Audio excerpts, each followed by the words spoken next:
So he's adjusting his glasses right now because I'm about to read off some stats that might make him rethink this situation. This guy comes with stats. Podcasting for the masses and I'm coming correct. Yo, what's up? Welcome to another episode of Bullseye Review. I am the host with the most, Keith Bulluck, riding shotgun with my man Nas Cook, who runs the show on the review. What's up, Nas? What we got this week, baby? Ooh, not much. How was your week, man? Was it good? You Week was cool, LA, man. right? Yeah, went to Cali, man. Took care of some business. I made an investment in 2011. One of my friends, I always say invest in good people, not good ideas. They worked for this PR company called Rogers & Cowens, and they figured, they could do the same thing on their own. They signed a non-compete, and I was the funding partner. Word. So, 15 years later, you know what I'm saying? You got a good return. You got a good ROI on Hey, you, we huh? still doing good. You know what I Okay. mean? We ain't cashed out yet. So every year I go out there to the Christmas party, meet the team, and that's about the only role I play these days is showing up for the Christmas party. And then you collect your check, huh? Whenever Word. it comes, man. Bet. You know. Bet. Say less. I'm trying to get on that wave, shoot. But to start off, back here in Nashville, we had Diego Pavia, runner-up for the Heisman, but it's not about what happened at the ceremony. It's about what happened after. So what are your thoughts on Diego posting, F all the Heisman voters? I feel like it's a little classless. I don't know. He might have lost out on some money on that, but what are your thoughts? Yeah, that's a good point. I think he definitely lost out on some money on that. But we've always known Diego to be outspoken, Right. being from here, be outspoken. But there's a time and a place. The voters, bro, you came in second place in the Heisman from Vanderbilt. I don't know how many people. Yeah, nobody's ever done that. And look, a lot of people gave you a legit shot. I believe you had 189 first place votes. And Mendoza, look, did he have the best stats? No. But at the same time, this is a unique Heisman year. Nobody had a standout season, so you got to give it to the guy who led the team, to an undefeated season, Took the words right out of my mouth, pause. So, that wasn't, I couldn't have said it any better. Yeah. Mendoza took his team there, made plays when he needed to make it. Yes, Pavia was lights out, hands down, the most electrifying quarterback and football player in college football this year. But the voters took it a different route. Yeah. Now, my question to you is, typically the Heisman goes to the most outstanding player, which I feel Diego Pavia was, the most outstanding player. Do you think that the way that Heisman voting was different this year will shift moving forward? That's a good question. I feel like still you can make the argument that Mendoza was the most outstanding player. In my eyes, it was still either Jeremiah Smith, Jeremiah Love, or Diego. But you got to make the argument that Mendoza led #1 Indiana to a Big Ten championship. Indiana. Exactly. Yeah. Indiana. Not Ohio State, not Bama, not Florida, Miami, Indiana. And they beat Ohio State. And they beat big Ohio dog. State. So, you got to respect it at the end of the day. I'm not a big Mendoza fan, but, look what he's done. He led the team to an undefeated. They're the only undefeated team, right? And he does good interviews, man. We call it a Hopecore. You know what that is? Nah, what's that? So Hopecore is like where you get in front of the camera and you say motivational things. Every kid out there who feels overlooked, underestimated to know, I was you. I was that kid too. I was in your shoes. The truth is, you don't need the most stars, hype, or rankings. You just need discipline, heart, and people who believe in you. I got to check that out. Hopecore. Hopecore, that's a new word for you. Yes, sir. But my thing with Diego is I feel like he's... I grew up during the time with, Johnny Manziel. I feel like he's trying to ride that Johnny Manziel wave and do a little too much. I don't know if Johnny is outspoken, but I don't know if he would have said F all the Heisman voters. That's a little much. I hear you. He definitely is on that, Johnny Manziel wave. He's actually said it's one of his favorite players. But he's a young kid. He already issued an apology. Let's just see how he performs in the bowl game, which I hope he plays lights out. I think he can rebound from this one, for sure. For sure. So you were in Cali, but what was that? Is that northern? So LA is southern. So northern Cal, the Titans would play, the Niners, and they were making it respectable. I feel like they put up some points, but it was never a point where like the Titans could win the game. Maybe at halftime going in, it was close. If Cam would have connected down the sideline with Van Jefferson, possibly. Yeah. But at the end of the day, the Titans don't have enough firepower to play against a team like San Francisco, and they're just not good enough, and that's not disrespectful. That's just being real. They're not good enough to compete with those top teams in the NFC and the top teams in the NFL, matter of fact. Definitely, and we, Titans fans, we're the number 5 on the Booziest list of fans out there. So we're the top 5 in some, baby. That's crazy. Damn. So Arizona, Buffalo, Houston, Carolina, and Tennessee. Fans travel to Tennessee, so are they purchasing before they go in or in the stadium? Yeah. Because there's a lot of fans travel. They get here on Thursday and they stay till Monday night. Yeah. In Tennessee. If your team is ever playing the Titans, it's a great trip to come down to, get drunk all weekend, eat some good food, and then go home full and drunk. Nashville's the it city, but I don't know. I don't want to encourage people to come. Now, the Titans fans need to get out there more, and we need to pack out the stadium. They need to give them a reason. That's true. So Jeffrey Simmons, he had a crazy athletic play where he looked like a receiver and ran to the other side of the end zone and caught a touchdown and high pointed. I seen his feet come off the ground. That was crazy. But do you think, first off, that Jeffrey Simmons is, of course, like a core pillar of the Titans team, but I know you talk about a lot of the small markets and all that. So do you think he has like a Pro Bowl caliber season 1, but do you think he will actually get it, Small market definitely does hurt players, but if you think about the level that he's playing at, the only one playing at a higher level is Myles Garrett, and they're not going to leave him off that list. So I would highly anticipate Big Jeff being on the Pro Bowl team, and definitely, if not, for sure, the first team All-Pro team. And what about Chimere Dike, too? He is balling. I know we haven't talked about him much, but what are your thoughts on him, man? He looks like he's leading the league, right, in all-purpose receiving, all-purpose yards as a rookie, for sure. I think he's doing himself a great job. It's one of those DK is one of those stories where, you make the team by being a punt returner, and now you're a punt returner, kick returner. Some injuries go down. You answer the call. Now you got to get out there. It kind of reminds me of what Derek Mason spoke about. He came into the NFL ready and prepared to do whatever was needed of him. Obviously, D. Mace made his living in the beginning on special teams, a punt return, kick return, playing a role in the pass game. So I kind of see, in Chimere Dike's career starting off in that trajectory, and he can only get better, I feel, throughout the year.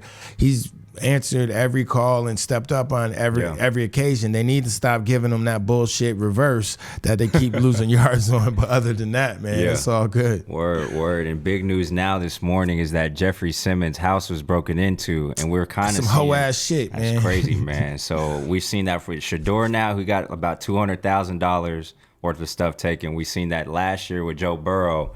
So my question to you is, was that ever a problem when you were playing, or did you ever encounter that? Yeah. With people knowing that you're in a different location playing a game, and at the same moment your house is getting broken into. Nah, that's crazy. And it's premeditated because they're on the West Coast.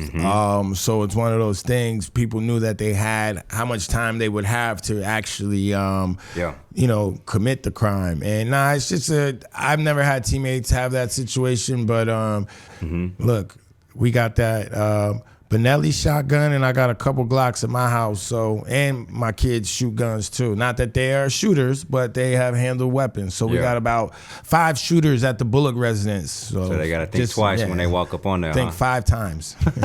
Word.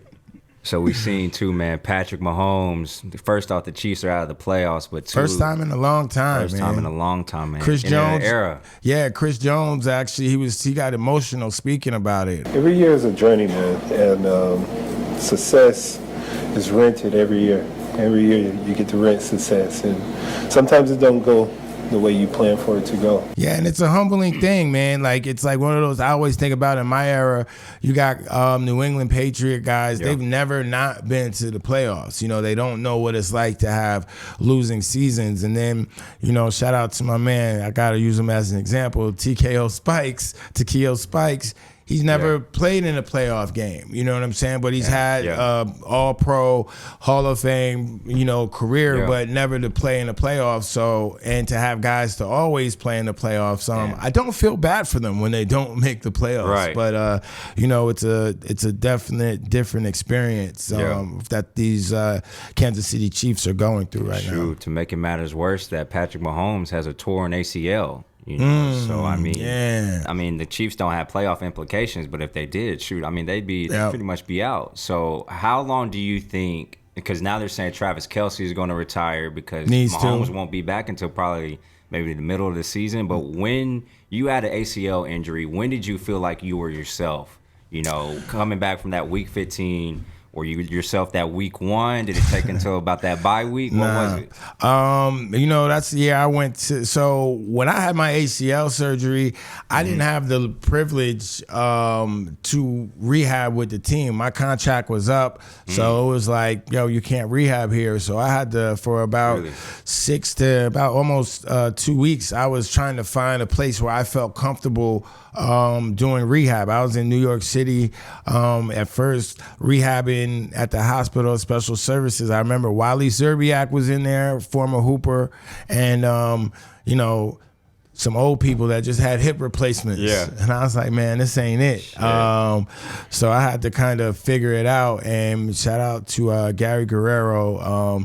He was the doctor that you know, special physical therapist that kind of got me right. And then I went to Arizona, but I signed with the Giants in 7 months. So you asked me when I felt like myself, probably not until December. You know, I got turf toe the third game of the season against the Titans. It was actually the third play, and I kept playing. So it's like your body's like a car. Like once something breaks down, something else breaks down.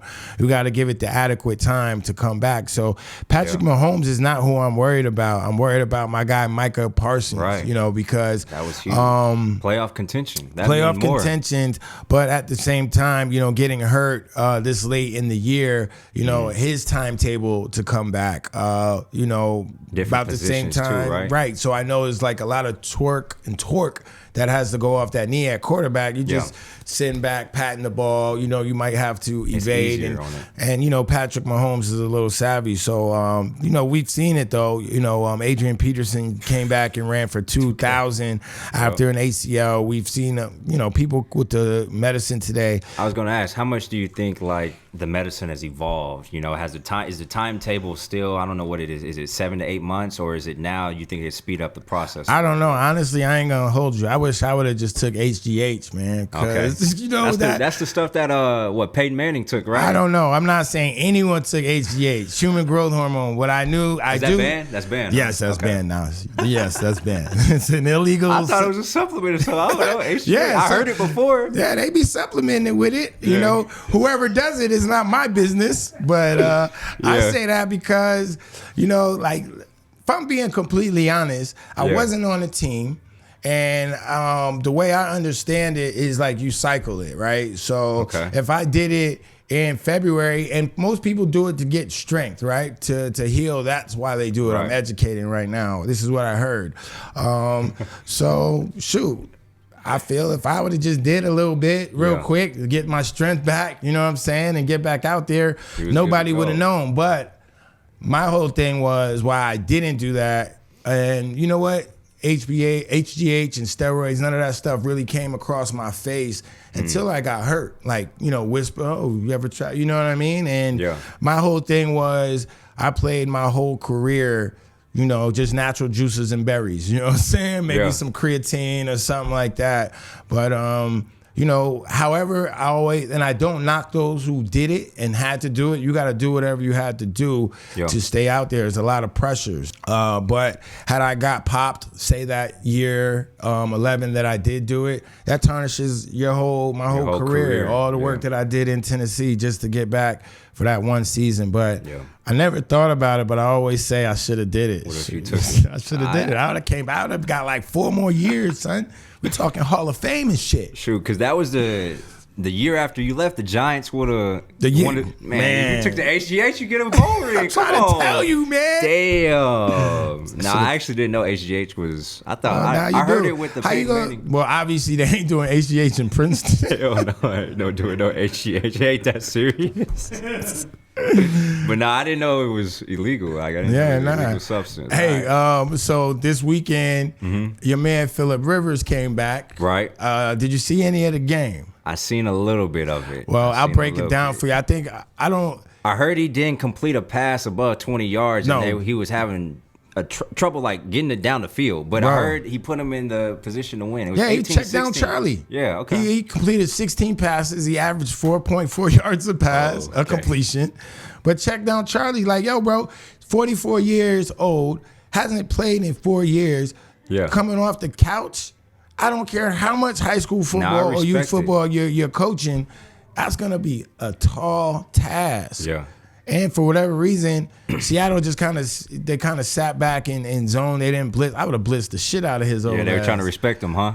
I heard. I watched watched it a little bit, and I heard that they only got like 4 QB pressures on them. They only touched them 4 times. I got to say, hey, shout out my boy Jalen Travis. He's an offensive lineman, went to Princeton, transferred to Iowa State. So shout out Trav, man. Yeah, Trav, good job.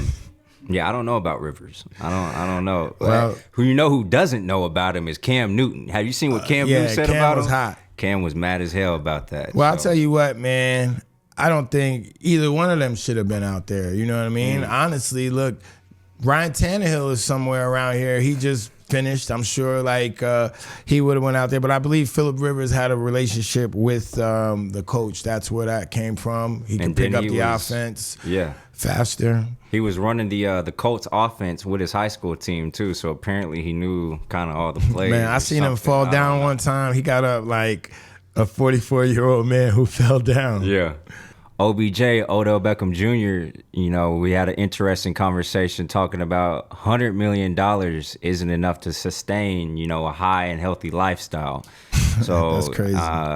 I don't know how to feel about that. I've never seen $100 million, but I know I can make that thing last. Yo. So my question to you is, do you think you're talking about investments. My first thing that come to my mind is like, is he not investing it properly? I know he got the Bitcoin, like his last deal was in Bitcoin, so I know he's a savvy guy. Yeah. But what are your thoughts on that $100 million not being able to maintain the lifestyle that he wants?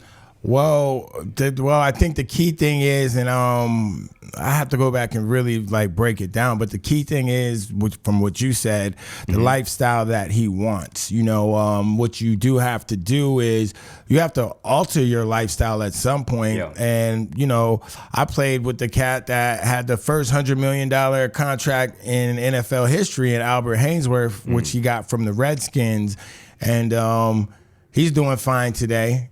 He definitely said that there was some situations, and I think the biggest thing that happens to a lot of us athletes, especially when you get that amount of money, one is your financial literacy. If you don't have your financial literacy up, other people are gonna try and swoop in and push you in a direction, invest in this, invest in that, and they're trying to nickel and dime and get theirs. Another is bad investments. When you invest money into bad investments and you lose it, multiple houses, multiple cars, that don't add up to nothing. And look, a lot of cats, man, like they like to buy girl shit. Like they be tricking. Like, and I'm not saying Odell Beckham, I'm not saying anyone is, but if you trick on your family or you're tricking on women, you're just, it adds up. It all adds up. So this is all depreciation of your money. And I just feel like cats, they don't take enough time to learn their money because you get in such an abundance. Like I really remember my rookie year, going to the bank and every Friday taking out $5,000 just to take it out. And, in Nashville, Tennessee, in the year 2005, you don't need 5,000, you know what I mean? So it's a mentality that I quickly got out of. But I can understand if you're in bigger cities, living a different lifestyle. And look, he was the superstar, man. Yeah, and you see the type of trips that Odell Beckham Jr. Likes to take. And I believe I watch a couple of the podcasts that I check out. I might as well put them out there now. I like this one, Grits and Eggs. You should check out. I like Joe and Jada. That's funny to me. And 7 p.m. in Brooklyn. That's with Mello. And Mello, I believe, he was talking about it, and Lightweight co-signed it. But to be fair to them gentlemen, they live in the 1% of lifestyles. Like, you see how they move around. Right.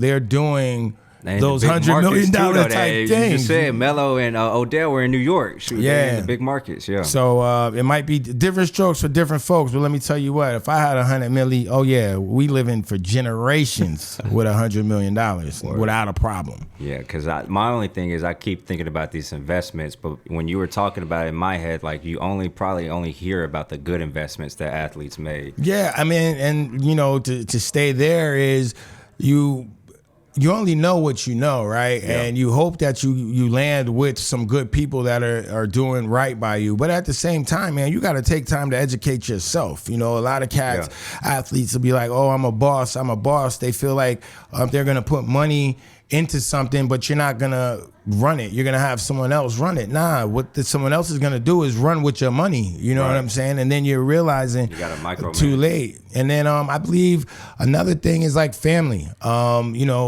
Giving too much to your family, not saying no. I think I did see something a few weeks ago when Jameis Winston was saying that, he was spending his family was spending $400,000 a month, and I know guys that I played with where their family was spending $100,000 to $200,000 a month of their money, and when you're out there playing, you don't have any checks and balances put in place for yourself, because you're a business. You got to look at yourself like that, and if you don't, that's usually where you fail, and it's usually too late. All right, Gen Zer, I gave you some homework last week.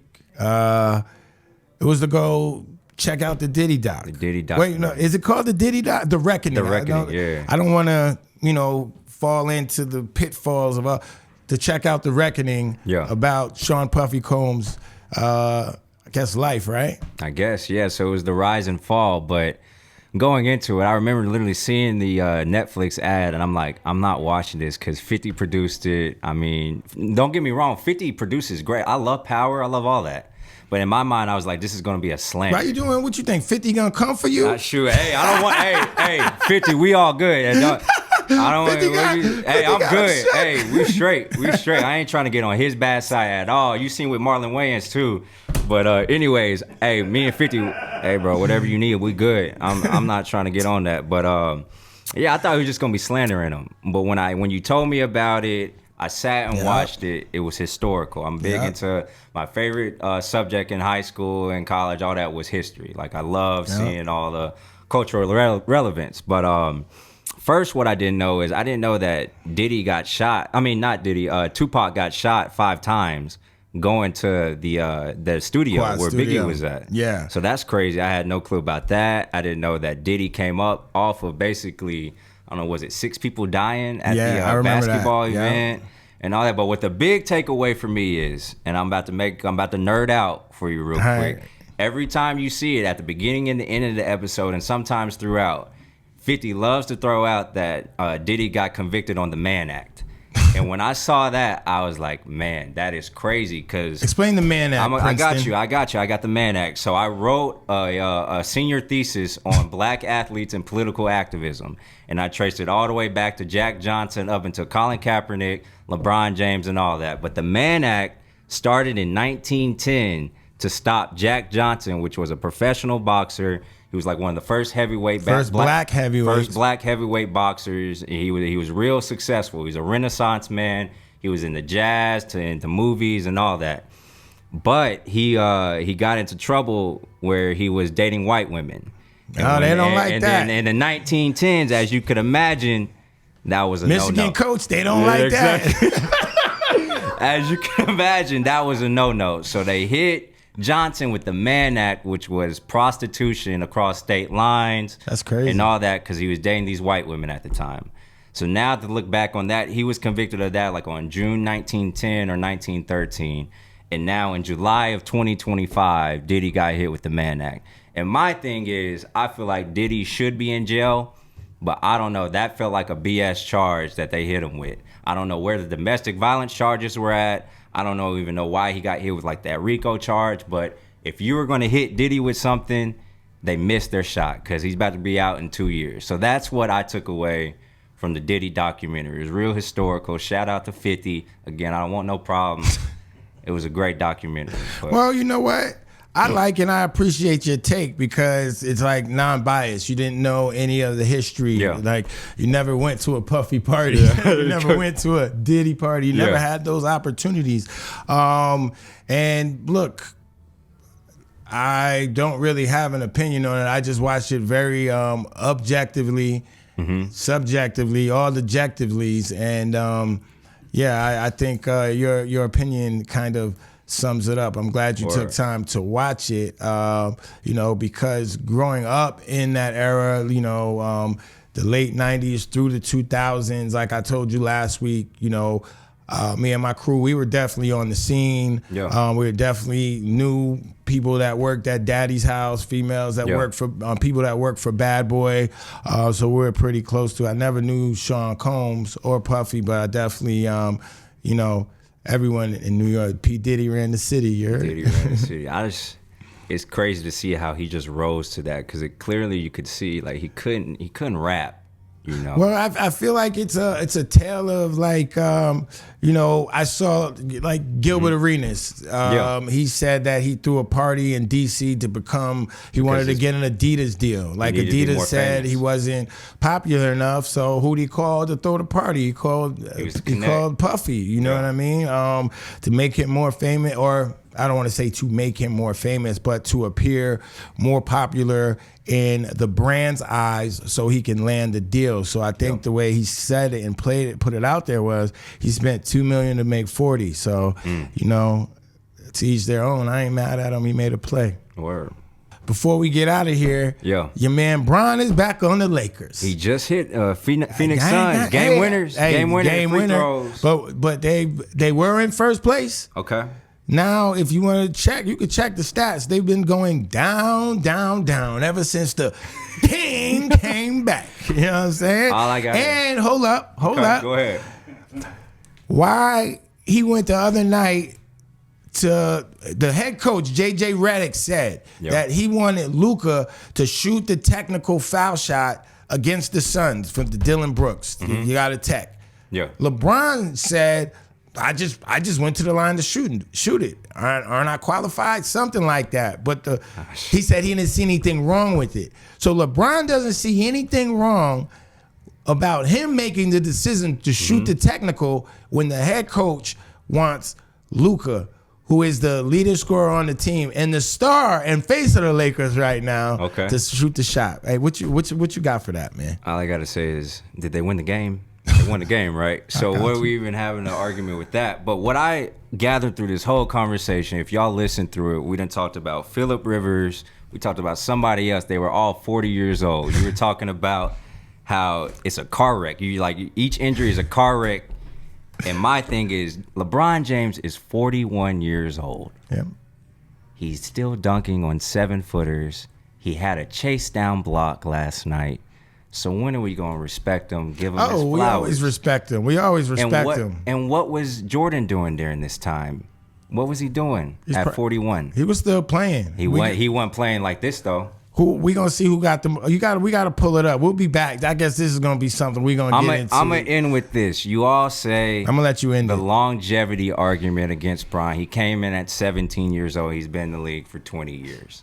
So when he's adjusting his glasses right now, because I'm about to read off some stats that might make him rethink this situation. This guy comes with stats. Year 15 to year Princeton shit 15, to me the right first now. 15 years. I'm going to read it off. Tim's going to pull up the graphic for you all at home. I saw that one comment the guy made that he was messing with the whole show until the young man said something about LeBron being better than Michael. This is for you.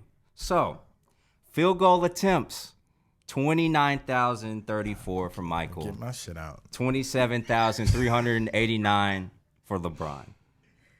Now been with playing that, longer, the percentage. No, this is 15 to 15. This is the first 15. The field goal percentages are 49 for Michael, 50 for LeBron. I don't need to look up any stats. Points are 38,279. Now LeBron has a little more, 37,949. But after that, it's all LeBron James. 6 rings. Assist 9,800 plus to 6,600. Steph Curry might want to be in this Rebounds conversation. 10,500. Holla at Steph Curry. 7,800. You might need to holla at Steph Curry. Michael Jordan has more steals, 600 more. But other than that, blocks, 3 points made, double-doubles, triple-doubles, points generated. LeBron James.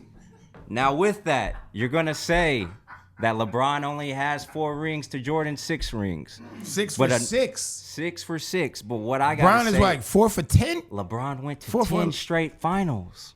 That's is that great. not respectable? That is very respectable. Is that not crazy? That is very respectable. Who did Jordan have to beat to win those rings?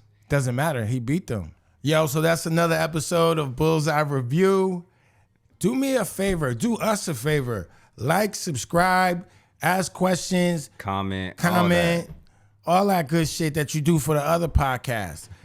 And yo, those other podcasts, start liking my shit too. Thank you. Podcasting for the masses, and I'm coming correct.